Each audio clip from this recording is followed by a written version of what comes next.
নমস্কাৰ, মই দেৱযানী গগৈ পুনৰ উপস্থিত হৈছোঁ আপোনালোকৰ মাজত আন এটি ভিডিঅ' লৈ। আজি মই মোৰ ভিডিঅ'টো দেখাব বিচাৰিছোঁ যে আজি আমি চুঙা চাউল খাম, তাৰে অকণমান আপোনালোকৰ মাজত শ্বেয়াৰ কৰিছোঁ।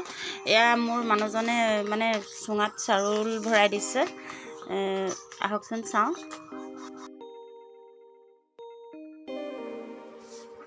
আজি নতুন বৰা ধানৰ চাউলৰ খাপলুং বাঁহৰ লগত চুঙা চাউল খাম। হেল্ল' বন্ধুসকল, এই চুঙা বাঁহৰ চাউলৰ চুঙাবিলাক খাই পাইছেনে? এটা চাউলো অথলে নাযায়, লোকচান নহয়, খায়ো ভাল লাগে, সোৱাদ লাগে। গতিকে আপোনালোকে এনেকৈ বাঁহৰ ব্যৱহাৰ কৰিব।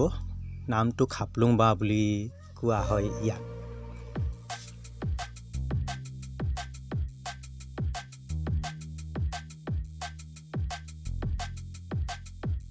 ইয়াত থৈছোঁ কলডিল, আলু আৰু ধনিয়া পাত। আৰু মই কিহৰ লগতনো তৰকাৰী বনাওঁ তাকে অকণমান আপোনালোকৰ মাজত শ্বেয়াৰ কৰিম। এইফালে মোৰ হাজবেণ্ডে চাউল চুঙাত ভৰাই আছে আৰু এনেদৰে বৰা চাউলখিনি আমি 3 ঘণ্টামান তিয়াই লৈছোঁ, নতুন বৰা। তাৰপিছত ভণ্টি আৰু ভণ্টিৰ মানুহজনৰ লগত আহিছে, মানে তেওঁলোকৰ লগত আমি এসাঁজ ভালদৰে খাম বুলি।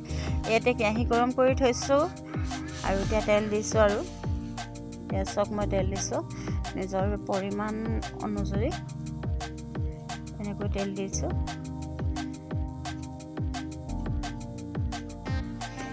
ইয়াতে এনেকৈ মই কলডিল কাটিছোঁ মিহি মিহি কৰি। ইয়াত কলডিল কাটিছোঁ আৰু কলডিল আলু এনেকৈ বনাম মানে।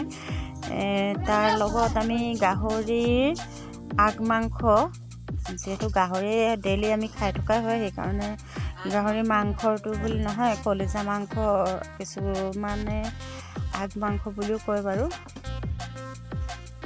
এনেদৰে মই মিহি মিহিকৈ কুটি লৈছোঁ। এতিয়া বৰ্তমান মই কলডিল কাটি লৈছোঁ, এতিয়া আলু কাটিছোঁ। এয়া চাওক, আলু কাটি আছোঁ। আৰু এতিয়া মই মাংস যোগাৰ কৰি ৰাখিছোঁ, মাংস যোগাৰ কৰি থৈছোঁ।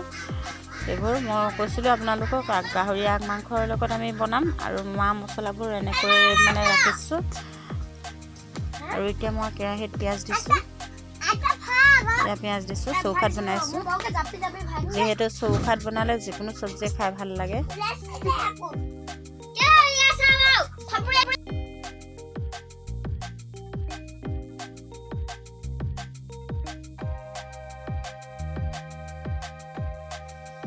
এয়া বৰ্তমান পিঁয়াজখিনি মই ৰঙা হ'ব দিছোঁ। এয়া জুই জ্বলি আছে, নিশ্চয় দেখিছে। জুইত বনোৱা চব্জি, যিকোনো চব্জি সোৱাদটো বেলেগ হয়। এয়া এতিয়া মই মাংস দিম আৰু দিব হৈছে, আৰু পিঁয়াজটো সম্পূৰ্ণ ৰঙা কৰি লওঁ বুলি ৰখি আছোঁ। এয়া চাওক, এইখিনি মই মাংস ইয়াত বনাম।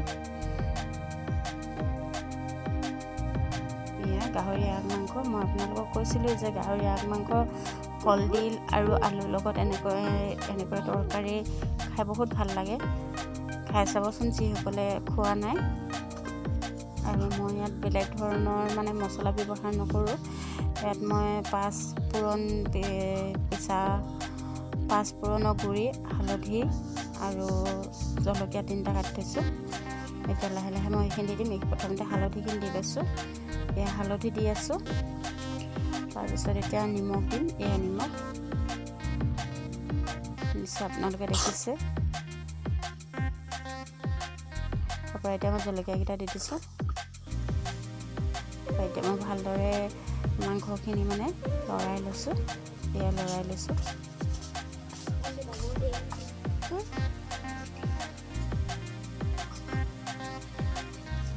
এয়া দিছোঁ মই। এয়া সম্পূৰ্ণ মাংসখিনি মানে সিজাৰ পাছতহে মই কলডিলখিনি ঢালি দিম। এতিয়া বৰ্তমান ঢাকি দিছোঁ। এতিয়া 2-3 মিনিটমান ঢাকি থৈ দিম, ঢাকনি দি থৈ দিম। আৰু তাৰপিছতহে মই ধৰি লওক মাংস সম্পূৰ্ণ সিজাৰ পিছত কলডিল চব্জিটো দি দিম। আৰু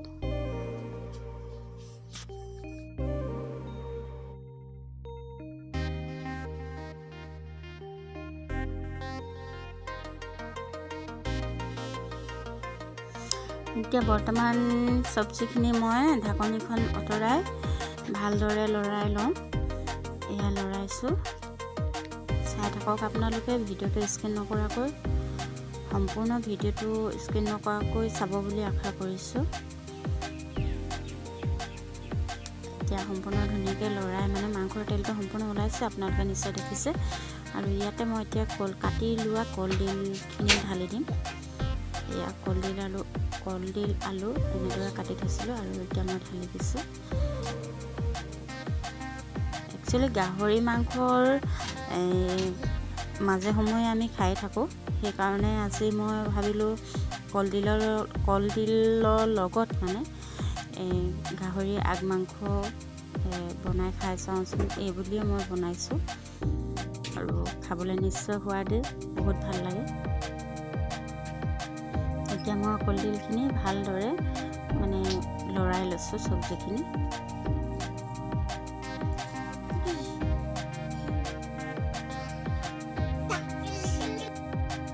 এতিয়া বৰ্তমান মই চব্জিখিনি লৰাই আছোঁ আৰু ভালদৰে লৰাই গাপতে চব্জিখিনি সিজিবলৈ দিব লাগিব।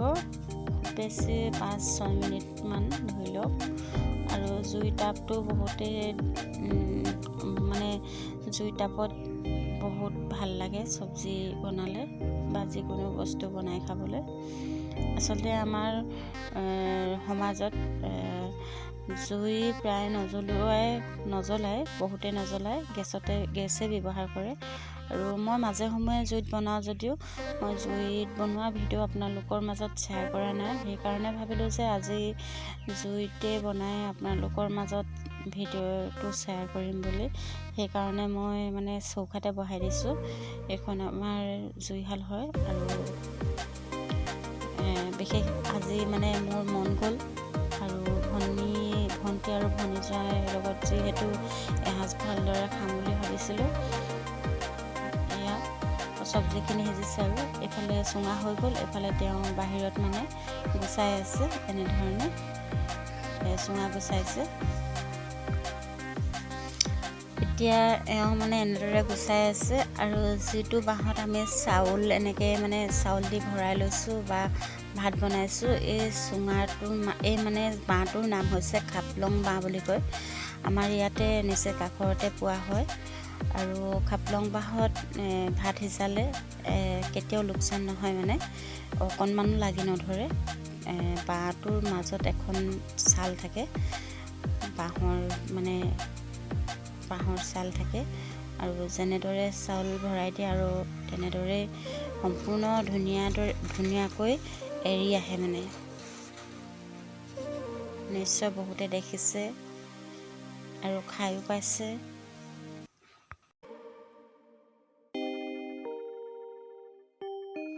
এয়া চব গুচাবলৈ তেনে সহজ নহয়নে বাৰু। আৰু পটককৈ এই বাঁহটো গুচাব পাৰি, বহুত সোনকালে হয়, বহুত সোনকালকৈ গুচাব পাৰি। আৰু এনেদৰে গুচাব পাৰি। চব কিমান ধুনীয়াকৈ এৰি গৈছে। সেয়া তেনে সহজ নহয়নে বাৰু। এতিয়া বৰ্তমান গুচোৱা হৈ গৈছে। আৰু যিসকলে চুঙা এনেকুৱা বাঁহত খাই পোৱা নাই, নিশ্চয় খাই চাব, ভাল লাগিব। এয়া চব ইমান ধুনীয়াকৈ এৰি গৈছে।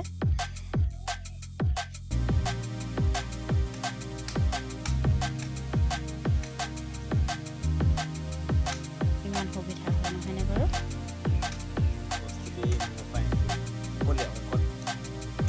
ইমান ধুনীয়াকৈ এৰি গৈছে।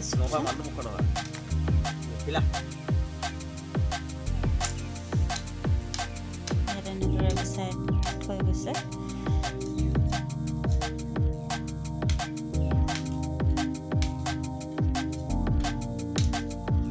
এনেদৰে গুচাই থৈ গৈছে। এতিয়া বৰ্তমান হৈ গৈছে। আৰু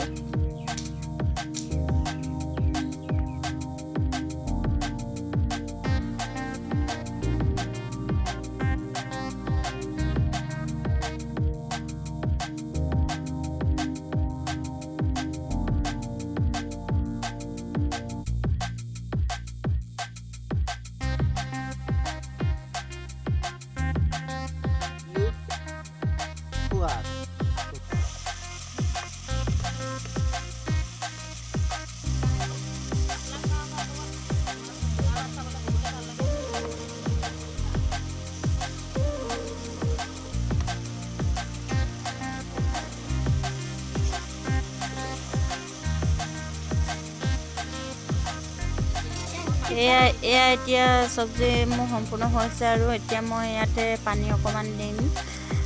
যিহেতু আলু পিটুকুৰা মানে অকণমান ডাঙৰকৈ কাটিছিলোঁ। এয়া মই গেছত মানে কাৰেণ্টত পানী গৰম কৰি থৈছিলোঁ আৰু এতিয়া মই ঢালি দিছোঁ। এয়া পানীখিনি অলপ মানে শুকাব দিম আৰু তাৰপিছতহে মই চব্জিটো নমাই ৰাখিম। এয়া চাই থাককচোন আপোনালোকে। এতিয়া মই ভালদৰে লৰাই দিম। এয়া মই লৰাই দিছোঁ।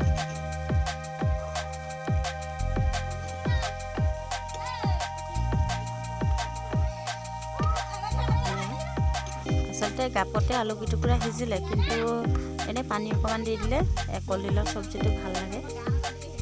এতিয়া ঢাকনিখন লগাই দিছোঁ।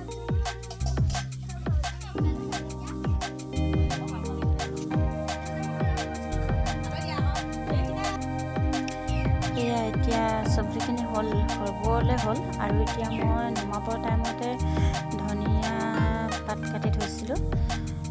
ধনিয়া পাত কেইখিলা দি দিছোঁ। ধনিয়া দি দিছোঁ আৰু একেবাৰে শেষ মুহূৰ্তত মই মছলা অকণমান দিম, কিন্তু অকণমান সময় লৰাই লওঁ।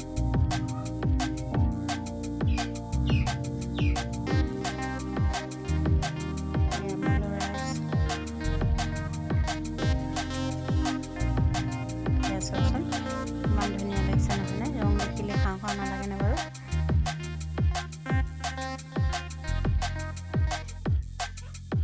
এতিয়া মই ঢাকি দিছোঁ।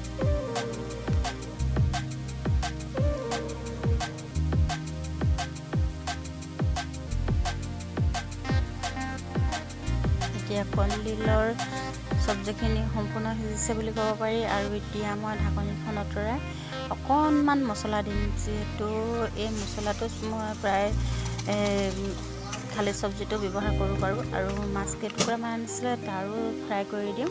এই মাছ আনিছিলে, মাছ কেইটুকুৰা ফ্ৰাই কৰি ল'ম।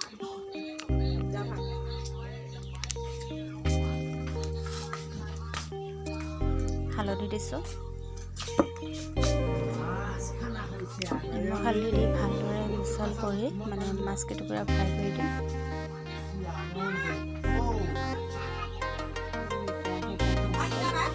এতিয়া মই তেল দিছোঁ। তেল দিছোঁ আৰু এনেকুৱা কেৰাহীত বনালে বিশেষ তেল বেছি দৰকাৰ নহয়, সেইকাৰণে এনেকুৱা কেৰাহীতে বনাব লাগে। আমাৰ ভণ্টি আহিছে আৰু কলডিলৰ চব্জি টেষ্টি কৰিলে।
এইটো মাহত আচলতে ভাতটো লাগি নধৰে, সেইকাৰণে আমি চুঙা ভাত বুলি কওঁ। এয়া চাওক অকণমানো লাগি ধৰা নাই। এয়া মই কৈছিলোঁ যে এনেকুৱাকৈ এখন জাল থাকে,